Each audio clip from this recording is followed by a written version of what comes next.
And welcome back, everybody, once again to the PCS Week 2 here in the Summer Split. I am still Pyra, he is still Clement. And, of course, before we get into the next match tonight, I want to take the time to thank our wonderful sponsors. Of course, you can see them at the bottom of the screen. They are CTBC Bank, China Airlines, and Chunghwa Telecom. Clement, that first game ended pretty darn quickly, actually, but it wasn't Hong Kong Attitude, the early game team, that were able to take the win. Yeah, they're definitely outsmarted themselves by drafting that Diana with so many different options open that we outlined, like the Renekton and the Trundle and everything there. So hopefully we will have less of a draft loss going forward. Both of these teams, I think we're going to see very same dynamics between Alpha Esports and Machi Esports here. Alpha Esports definitely the team to go a lot faster, try to play really fast and loose, YOLO-ish. Well, we have seen more of the sort of late game style coming out, especially for Atlan on the Ezreal and Ziggs, trying to drag things out a bit more. Yeah, it definitely goes in a couple different directions, and that's what makes Alpha a little bit of an exciting team. I'm curious to see what they're able to pull out here, but Machi's a tough opponent, and don't let their record fool you. They just had a really, really difficult schedule to start. I mean, they had to face off against the likes of Beyond. We just saw how strong they were, and also PSG Talent. So the teams that were the number 1 and 2 in the spring standings, and now you have to think they're getting the hard stuff out of the way early. It should be a little bit of an easier ride up against Alpha. This is definitely going to be the bounce back coming in for Machi Esports here, and I think this is just such a good patch for them. Likai has so many great fighters he can play on. We saw the Gwen MVP performance coming out for him. Jimian as well is unleashed on things like the Twisted Fate, the Lucian. He gets to play all of his best champions, and Gemini still can carry. He still has that Diana for him. So I think Machi Esports are perfectly situated inside the meta, and they're still going to retain that same level of strength that they did have in spring. Yeah, and there are options across the board for this team. I do like what we also were seeing out of the bottom lane a bit too. You know, Atlan coming up with, as you mentioned, kind of like this more like sit back, poke them, and try to take down the towers with some sieging champion style. I like the Ezreal. I like the Ziggs. We'll see if we get a bit more of that today. For Koala, pretty aggressive. Pike pick, it's always an interesting one to see. I'm wondering if they stick with that kind of style and try to go for a little more assassination in some of these team fights, or if they'll mix it up a little bit. If there's one point on the map where I have not really enjoyed their drops, it definitely has been Koala. I felt like the Pike was just out of nowhere, and at the end it didn't really work. I don't even think he got extra gold the entire game. No, it's unfortunate. It was bold. It was bold, though. I will give him that. But I don't know if you're going to be able to pull off bold against some of those top teams. Maybe that can work against the likes of Alpha. We'll have to see. Koala's a bit of the weird part. We've talked about all of the places that fit inside the meta, but Koala is definitely one where I don't really know where he's going. He's played Karma trying to match lane push, and he's tried Pike trying to match Roam, but neither has worked out really well. We'll see how he does against Shung. Yeah, now Alpha Esports on the opposite side today. They are 3Z, K-Babe, Xiao2 in the mid lane, On and Shang rounding out that bottom side. And as you mentioned, this is a team that definitely does things a little bit differently as well. We'll see if they can come up with their first win today, currently sitting at a 0-3, I believe. The defining feature about this team is that they're connecting through 3 different servers. You have 3Z, On, and Shung in the same house. You can see the coach Laba behind them in all of their cameras. But in the meantime, Xiao2 is connecting from Singapore, and then you have K-Babe from mainland China. So because of those communication difference, I think their best strategy, funnily enough, is playing a 2-man game between Xiao2 and K-Babe, and then playing a 3-man game between 3Z, On, and Shung. And you can see this in their draft as well. Yeah, sometimes when you have some geographical limitations, you got to play to that, and it hasn't worked out so far for them in this split, but there is plenty of time, as it is only week number 2, and still a bit of a tall order up against the likes of Machi Esports, Clement, but anything is possible. This is the PCS after all. It definitely is, and I really wish that they could continue their streak in the later half of the season, where they did climb all the way up to 5 wins.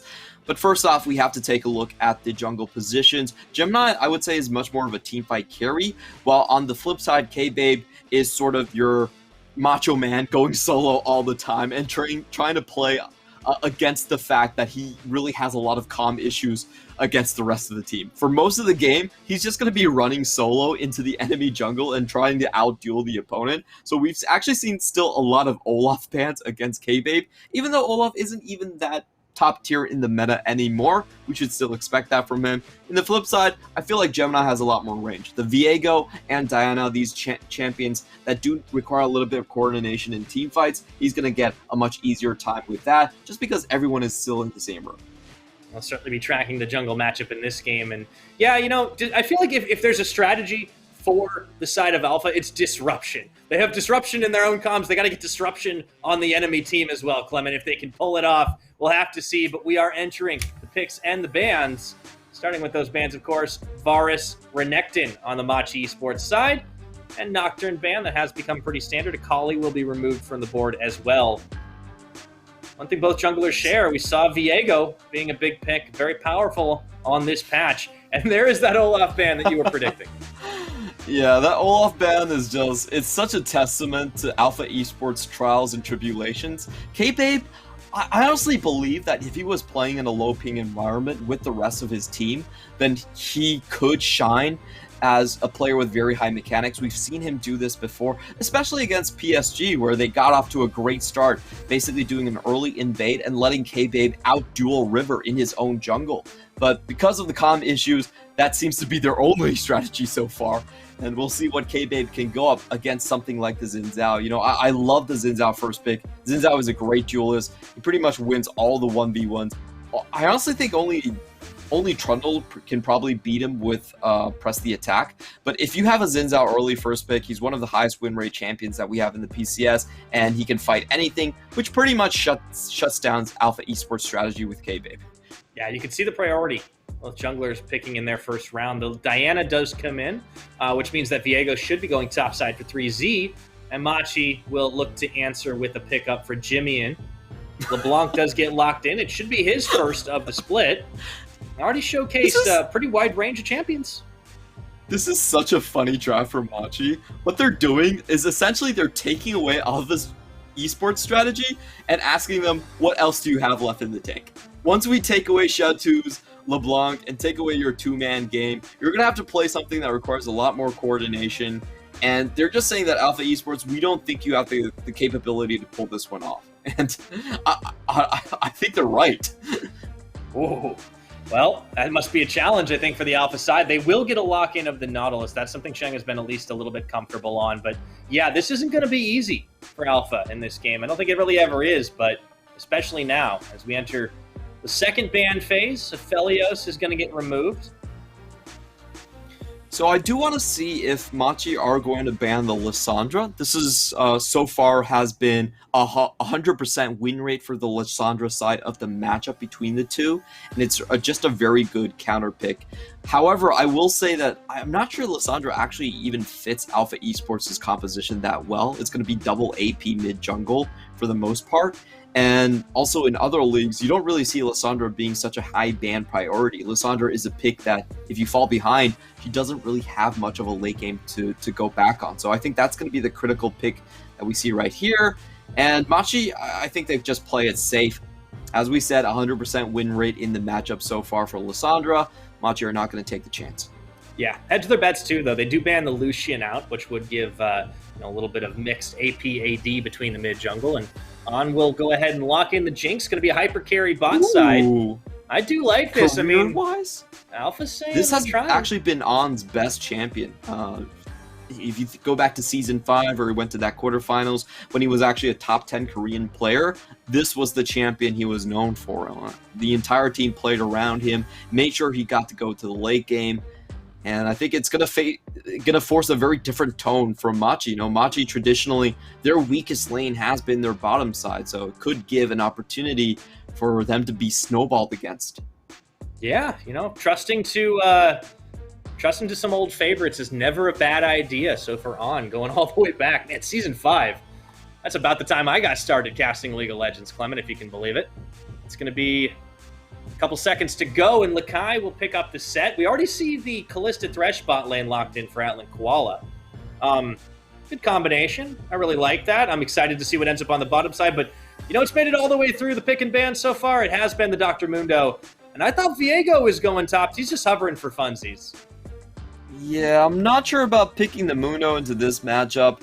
In terms of team fights, it could be a bit of a disaster. The Showstopper does damage based on extra HP, and Mundo stacks HP. So I don't feel like that matchup is very healthy for On and his Jinx, because he could be taking a lot of damage just from Mundo's massive body. So we'll see how that one pans out. I'm not even sure it's a great matchup in the laning phase. It just seems like 3Z, as a weak side player, wants to pick something that he knows that he can survive on without a lot of attention. But definitely wouldn't be my first priority. I might have even preferred the Ornn in this situation. Yeah, it is a little interesting there. What do you feel about this mid matchup now that we're seeing the Viego onto Xiaotu? So I think the biggest thing about 11.13 is the decrease in terms of sustain for Viego. Before that, in the matchup, you could actually just survive with Blade of the Ruin King on minions, but in this patch, you are going to get poked out a lot more. So I think what we're going to see overall is Alpha Esports, because their main strategy of just forcing 2v2s with K-Babe and Xiaotu was drafted away in the first 2 picks, they actually had to pivot into a composition they have never tried before and go full late game. Diana's a late game champion. She's a post 6 champion. Xiaotu on the Viego can't really do much against Lipong early on. That's 2v2 is 100% in Gemini and Jimian's favor. And then you go to On and Sung, which I think based on On's history, he could still come out ahead in this matchup. He's not expected to, but based on the player IDs, they have some chance. And then you have 3Z on a Mundo that's just a punching bag. So across the board, Alpha Esports has had to make drastic deviations to what they're normally picking. And also, I'm not sure this composition comes together in the late game either. So I think it's a pretty strong draft win for Machi's side. And Machi will be feeling pretty confident, pretty happy about that draft result. We'll see if they can put it together for a big win here and bounce back from a rough start to the summer split. You can put it on scheduling if you like, and I think that's completely valid. We'll see if Machi can take the win here. Number 3 in Spring up against number 9, Alpha Esports. We're still hunting for their elusive first win. Let's take a look at our runes as we kick things off. We're going to have pretty standard runes across the board here. Jimian rocking the teleport.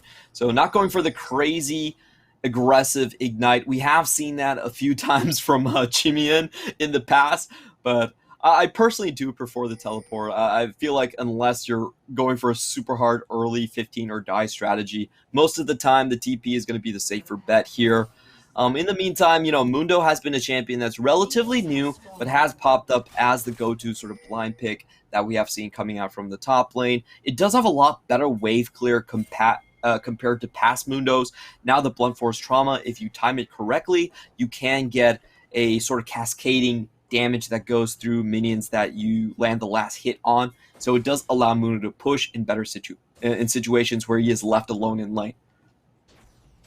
Yeah, very true. Although we'll have to be on the lookout. The deeper he pushes, Gemini could be tracking him. Remember, our matchup featured between these two teams was out of the jungle, but I think Gemini will be pretty happy with how things have turned out so far in the draft. See what he's able to get done. And already the poke is starting in the mid lane. Clement Jimian goes in on the level 1. Just a little bit of chip damage onto Xiaotu. Don't really think there's much that can be done in this matchup early by the Viego. And even though K-Babe and Gemini are the head-to-head matchups here, Hold on. Yeah, they get the ignite already on. To Shang, he has to flash away. Koala and Atlan are keen to get this game started. Yeah, very strong level 1 from Kalissa. This is what you expect. And I think Shang just went a little bit too far. Didn't really expect the Flay to take him inside the minion wave, and he has to burn his flash for that. And if we look at the Xin Zhao, he's also heading toward this part of the map. So we could be seeing just a very early 4v2 developing here. If you look at the minimap, Jimian also has free reign to go wherever he pleases with this lane push as far as it is. And Gemini already going to go for the zone out. Oh boy. Yep, instantly audacious charge in. K-Babe having to flash under his own tier 2. Meanwhile, down bottom, we got a hook. Flay in on force to burn both summoner spells, and those Ren stacks were deadly even now. On 2 sides of the map, Machi getting an outclass. Alpha Esports, what did their bottom lane even do at this point? Once this minion wave is dissipating and the next wave comes in, I do expect Gemini to just come in and put even more pressure down here. They do have double crowd control and all the flashes available to juggle tower aggro at this point. So we are just going to see Gemini trying to go for the dive. Oh dear, teleports coming in across the way. We got ourselves a party in the bot lane, and Koala was the one that was focused by Alpha. That's not the target they were looking for. Juggle and aggro. That's going to be 2 kills picked up here as Lakai tries to run away. There will be some revenge here as 3Z gets 1. 2 for 2 totaling kills on the map. Alpha, that could have been a heck of a lot worse. Yeah, all in all, not too bad coming in from Alpha Esports, getting the kills back. Now, I believe the tower aggro must have had some issues right here. I expected a lot cleaner kills coming in. Koala does start out on Shung right off the bat, but the rest of it, Machi, you can tell that they're trying to decide which side to go on, and I actually don't think Likai ends up doing much coming in here. He doesn't really get the burst damage off and just ends up in a really awkward situation where he wants to hold on to the flash, takes tower damage in the meantime, and I would say Alpha actually does avoid disaster there. Yeah, it looked like it was starting out pretty rough for this team, but some summoner spells down, they actually are able to make a stand under tower, and if you're Alpha Esports, you take those right now. Gold lead very slim in favor of Machi. Yeah, I just think Machi probably overplayed their hand in that one. Likai definitely didn't need to teleport there, and they would still have gotten the 2 kills off pretty easily. So, a bit of an execution mistake. We'll see where Alpha Esports actually got the kills here. Oh, only 1 assist on Viego. That's a little bit unfortunate for them. 3Z picking up the kill instead. They definitely wanted Viego to start hyper carrying a lot sooner than that. You can see Viego in this lane. He's just not going to be able to pick up a lot of farm. He's a sitting duck here. Has to use the Herald path early just to get out of the combo from Jimian. So the kill going over to Viego would have been a lot better in this situation. But you have to live with what you get. Yeah, always got to play with the hand you're dealt, or at least the one you're able to draft through. Jimian definitely getting the better of this Viego as expected in lane right now. But for the rest of the map, not feeling too bad. There is a CS lead for Lakai up here versus 3Z, who, as you mentioned, his job is really just to absorb damage as much as possible, and that's kind of always been a Mundo special, rework or no, but he can hang a little bit more. Starting to hurt a little bit, and at least dish some damage back out to the set. And now we see, because Gemini does have those Krug timers, he's going back for more for second helpings straight onto Kayfabe. Oh, he follows the blast going at least slightly. Meanwhile, Mac in mid, Jimian, he's smelling blood here, does tank a tower shot, gets the Mimic. Shoutsu hanging in there just barely. This is going to open up a sub-level 6 Cloud Drake as Koala wards throughout the river and actually all the way deep into the jungle. Is he going to set up a dive? I think they're going for Shoutsu. Yes, Ignite. Yeah, going to get that lantern on for the shield. Jimian says, you know, thanks, I'm good, but I really appreciate it. Moral support. It's really crazy how easy that kill was. He got the full flay charge damage onto it, and unfortunately does steal the kill, but at this point doesn't really matter. You just get it as soon as possible. And this is a problem with Alpha Esports draft. I feel like every one of their lanes is falling behind. Usually when you see a draft that has a hyper carry, you at least have some weak side lanes that can stand up to their own. Maybe you would draft a Renekton just to balance out the map or in the early game. But for Alpha Esports, it's all 3 lanes are behind, and we have to pull a Hail Mary, somehow get to 35 plus minutes, and win the game from that spot on. So it's a very, very uneven draft, and typically not a strategy I advise for teams. Yeah, definitely not something you want to hear 7 minutes into the game, that level of lopsidedness. Alpha were hanging in there after that bot dive, managing to pick up a couple of kills. But as you pointed out, they were sort of suboptimally spread. One on the Nautilus, one on the Mundo. That's really not who you want to get it on. In fact, pretty much anyone else probably would have been fine. Koala coming all the way up, long route to the top side, and actually trying to set up a play on 3Z, who, you know, I would say is probably doing the best out of all of them. Does get a hook, no, just a little bit away as he tries to clear out that ward in the river brush. And you can see the gold difference, not huge, but significant enough for Machi to really be able to put the gas pedal on right now, as Jimmy forces Xiao2 to play it pretty safely. So I think the best way for Machi to just close this one out is to continuously attack the bottom side. They have all the timers on the camps from the bottom side, and what they want to do is just to make sure that Xiao2 can't get in on any of these fights. Like, that's the kind of biggest if factor. What is 3Z doing? Yeah, 3Z walks straight into both Gemini and Lakai here, and that is going to be big. The showstopper didn't even need to finish, really. I think he was counting on the rest of Alpha to show up, but they were miles away. Yeah, that was such a weird play. Alpha Esports definitely caught wind of the Herald being taken right there, so 3Z should have known that there was 2 members on the top side. He doesn't even cleaver check, which is, I think it's just kind of sloppy from 3Z. Probably had the wrong idea on timers here, and that's just free objectives all over the map for Machi. Yeah, and free poke for Jimmy, and as we saw there, Xiao2 once again being forced away. And this is another thing. He doesn't actually back. He stays to try and pick this wave up tower farm, but they don't... I mean, they have to know, I suppose, that the Herald is happening. But what if it's not, Clement? What if out of nowhere goes Gemini? It's a possibility. Yeah, that was kind of interesting. I think in those situations, at least... I'm sorry, it's not cleaver anymore. Excuse me, it's bonesaw. But at least he tried to bonesaw check that one. You just walked in very, very... What is the difference between a cleaver and a bone saw? That's what I want to know, right? It's not answering the important questions. Yeah, they really aren't. It looks kind of the same, honestly, but I guess a bone saw is more fitting to kind of the rework they did, putting him into an actual surgeon's clothes, you know? Like, in the past, Mundo, you couldn't really tell that he was working in an ER, you know? It was hinted that he was a doctor, but that just kind of sounded... He did have like, the title. I don't know if he has an title. MD though. Like I don't know what kind of school is giving an MD to Mundo. WebMD Methods are a little unorthodox. Yeah, there you go. But yeah, you know, I guess the difference in the visual at least is that the bone saw's got a serrated edge, which probably hurts a bit more. In all fairness, it's an upgrade. Definitely need those to chew through bone. But Lakai doesn't really care about that. I mean, he's just able to knuckle down and dish a lot of damage there. The Haymaker comes out. Meanwhile, point-blank hook into the ball, flay, everything Atlan picks up on, and Koala gets out of there pretty safely too. Man, this bot lane for Machi really doing a masterclass. That was so damn clean from on there, and I'm just kind of a little bit curious why he didn't try to use his heal. I mean, if you're going to use the flash, you might as well try the heal at the same time, but still dies to that, and Machi are just running away on all cylinders right here. That tower is about to drop, and then you have Gemini plus Koala flooding in from the sidelines. I'm not even sure K-Babe and Xiao2 even want to defend this. Now, at this point, there's not much to defend, and I think Xiao2, oh boy, I think he's a dead man once again, tries to get out to safety, but they keep bringing him back in, Clement. There is nowhere to escape from Machi.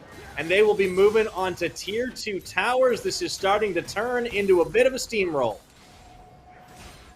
I think that really shows some of the inexperience from Xiao2. He is a new rookie member to this team, filling in for Apex, does come from Singapore. And, you know, if you just saw your tower go down to 1 HP and Koala disappear on the map, you should just be giving that up. There's no way you should stay in that position. And Koala's trying to flex, but the Krug has different ideas. Yeah, that was an interesting play. Now, he's maybe in some trouble if he stays a little too long. Jimmy is here, and On is sensing an opportunity to try and make a play now that Sheng has rejoined. But meanwhile, we got to go back to the jungle fight because Lakai is able to take down K-Babe, finding him at his own blue. And that's not a good sign for Alpha Esports.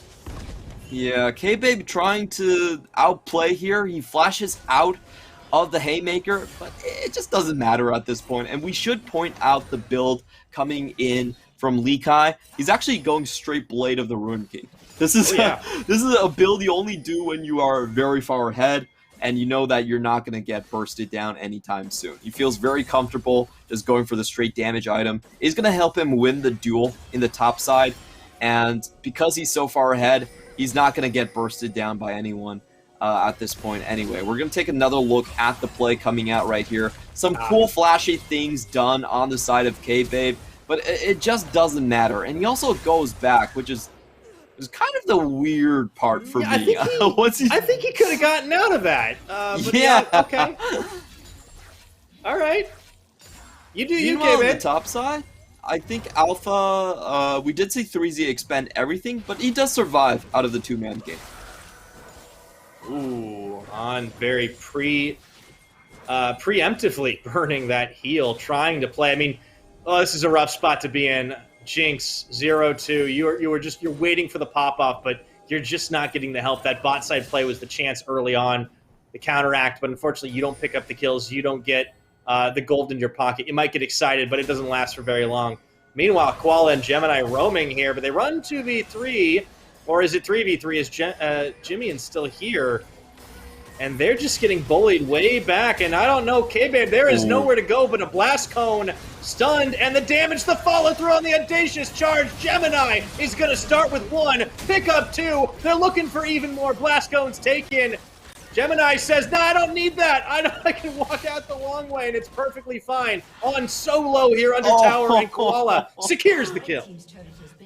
Koala with the mobility boots, able to close the distance and just finish that off. That just feels so bad when you're getting last shot by the support in these games. And I love the way Machi actually played that entire skirmish. They knew that the way that Alpha could get back in the game was just throwing a Hail Mary punch of burst down on them. So they back out. They don't go for the immediate 3v3. They wait until the rotation isolates one of Alpha Esports member, and then they go for the harass kill. Once they get the first one, that's basically all she wrote. There's no way that Alpha can come back, and you can see Koala here with the extreme movement speed, just closing the distance on poor on to finish that off. Yep.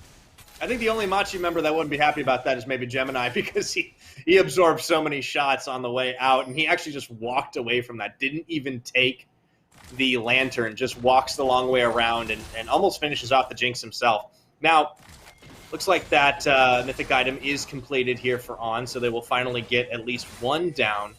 A little later in this game, of course, slowed down pace for Alpha Esports. Big old gold lead for Machi Esports. 15 minutes on the clock, and looks like it's going to be another Rift Herald here. Should be pretty easy to take.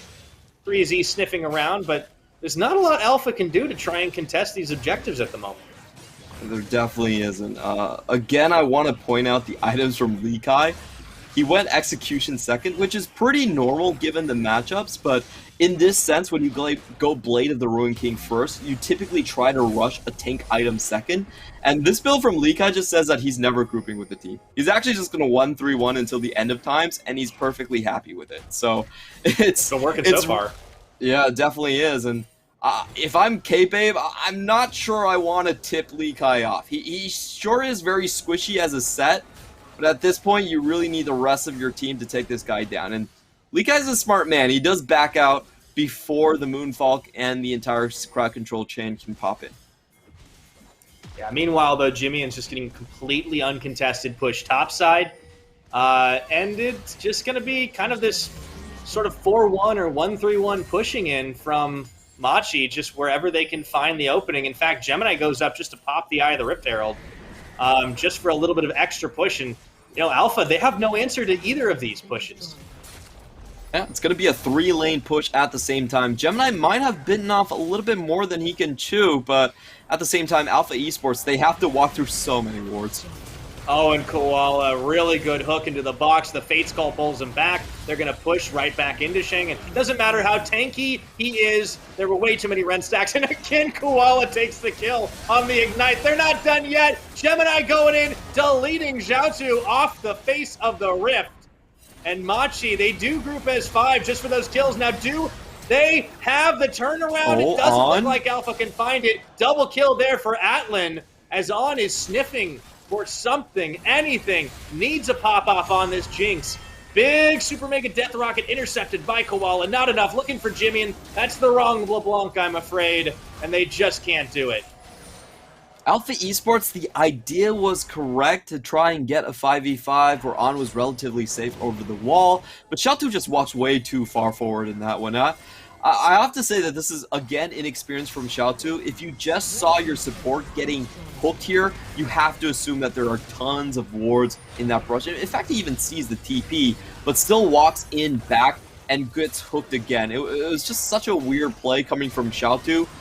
You definitely let 3Z take the brunt of the damage in that situation, but he just walks directly into the hook for absolutely no reason. And that's a pretty clean cleanup coming in from the side of Machi, while we see another couple of kills going their way. Oh. And Likai just takes 1v2? Like he didn't have any friends there. He 1v2's that. Playing the Rune King. I guess full damage set is totally okay and is exactly how you should play it. Yeah. I'm sorry, Likai. I should not have doubted your build. Hold on. Oh no! Well, again, and Jimmy finally comes in, but Shang's no threat anymore. Double kill for Likai. What is this guy? That was pretty much a 1v4. Let's be honest, that was a 1v4. Jimian didn't have to do anything right there. Oh dear. Clement, I think we could be in for a sub 20-minute game. What was the record from Spring? 20 minutes and 17 seconds. They still got time to do this. Oh no, but Likai goes down.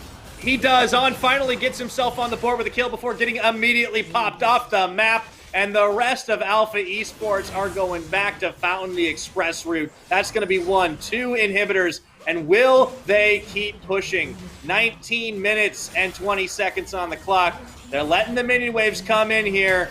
Hook comes in. Shang immediately regrets his decisions and flashes back away. Meanwhile, Knockup onto Koala tanking as much damage as he dares.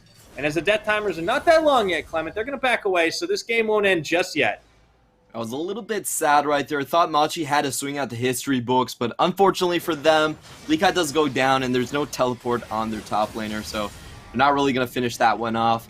We might still be aiming for the fastest game of the split so far, though. I'm going to need to check up on those numbers. Well, while you're doing that one, let's go ahead and recap this fight. Likai starts. We got the edge of this one in the previous replay. Finishes off the red buff. K-Babe runs face first into him. Decides, nope, I do not want that. I've got friends. Wait, it doesn't matter. Because Likai is huge. That was dirty.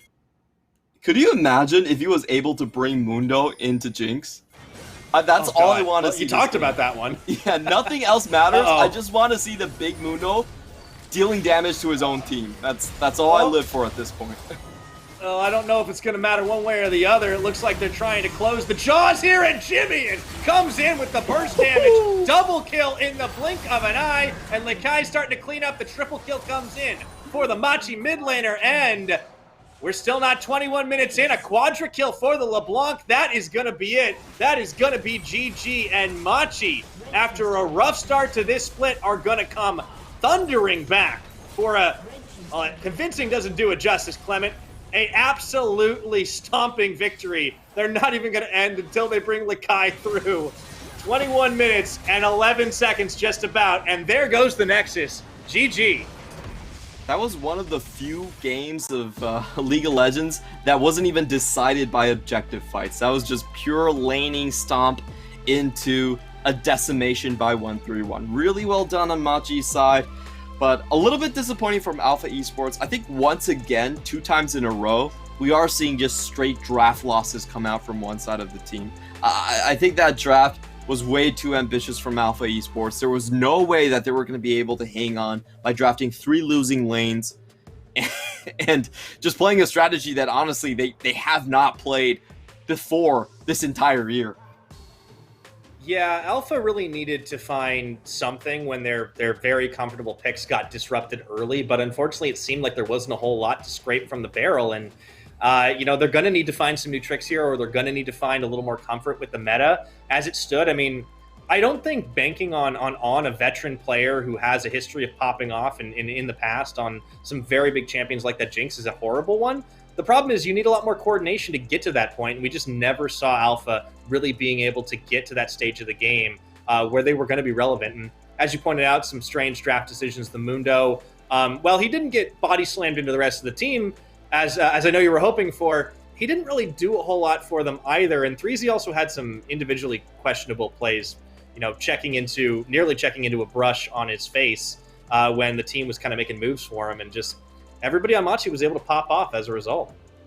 Yeah, really no pressure from start to finish right here. And Gemini, I think, had a great early jungle start. I think he hit all the right notes and trying to isolate that bottom lane. And you could see the itemization adaptations throughout this entire game from Machi were really, really beautiful. They knew they were far enough ahead in the bottom side. Instant mobility boots coming out from Koala. And then in the top side, Lee Kai knows that the team's far enough that they don't need him to tank whatsoever and go straight damage for that 1v4. So I think it was really beautiful on judging the game situation and adaptation in terms of itemization.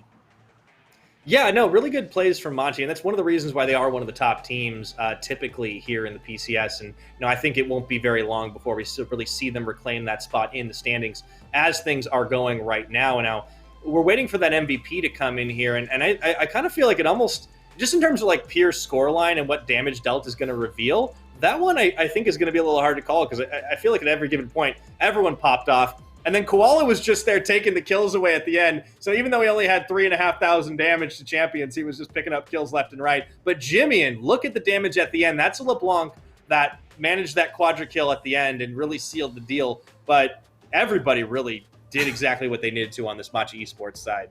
Oh, geez, those are some sad damage numbers coming out from Alpha Esports. You could see that their late game strategy didn't even pay off. This isn't really even a late game strategy. It's actually just the post-6 strategy, and it still didn't pay off. They never got the combo to get going.